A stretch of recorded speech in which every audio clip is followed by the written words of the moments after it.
Docteur Butche mi salminima. A salminama. E nder leydi RDA e Congo hare mawɗe hino wadde e nder ngal diwan Goma.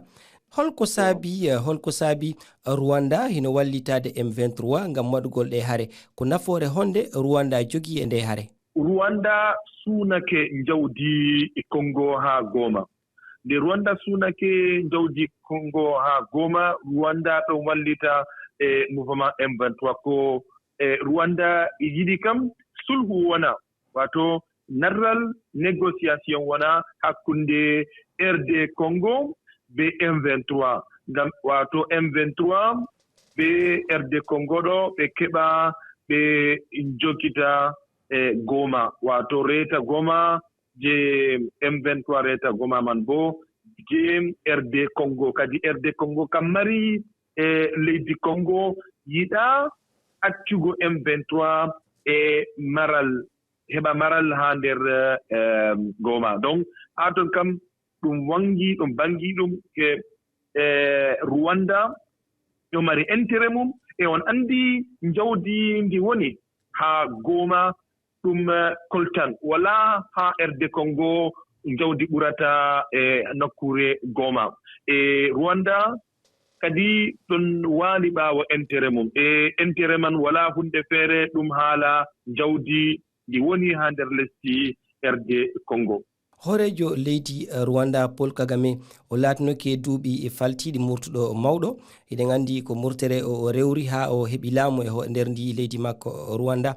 Mbele walla noyi o gollidani e mawɓe M23 saha o waɗayno nden hare? On anndi e ardiiɗo e Rwanda mo wiyete Paul Kagame ɗum ɓe anndidirɓe boɗɗum, e Paul Kagame anndi Rwanda, o anndi bo leddi Congo, o anndi turtuɓe, kanko hokkata ɓe balmi hannde ko Nations Unies ma reconnaisi heɓti ke Rwanda ɗon mari lahan haa nder conflit man.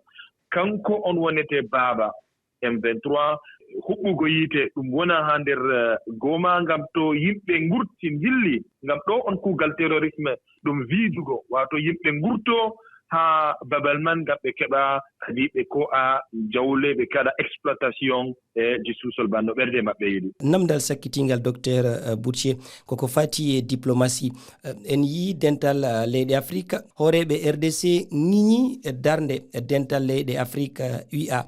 Holko saabi ngal dental wawani hollude darnde mawnde ko fati e ɗe hare, hayso tawi e ɗe balɗe saaliɗe ɗo nden fedde holli yo M23 yalto e nder Congo? Ɗum ɗon hollita yo tampere ɗon haa RD e Congo. Yiɗi wiigo fettelaji M23 mari ɓuri sembe e fettelaji RD e Congo.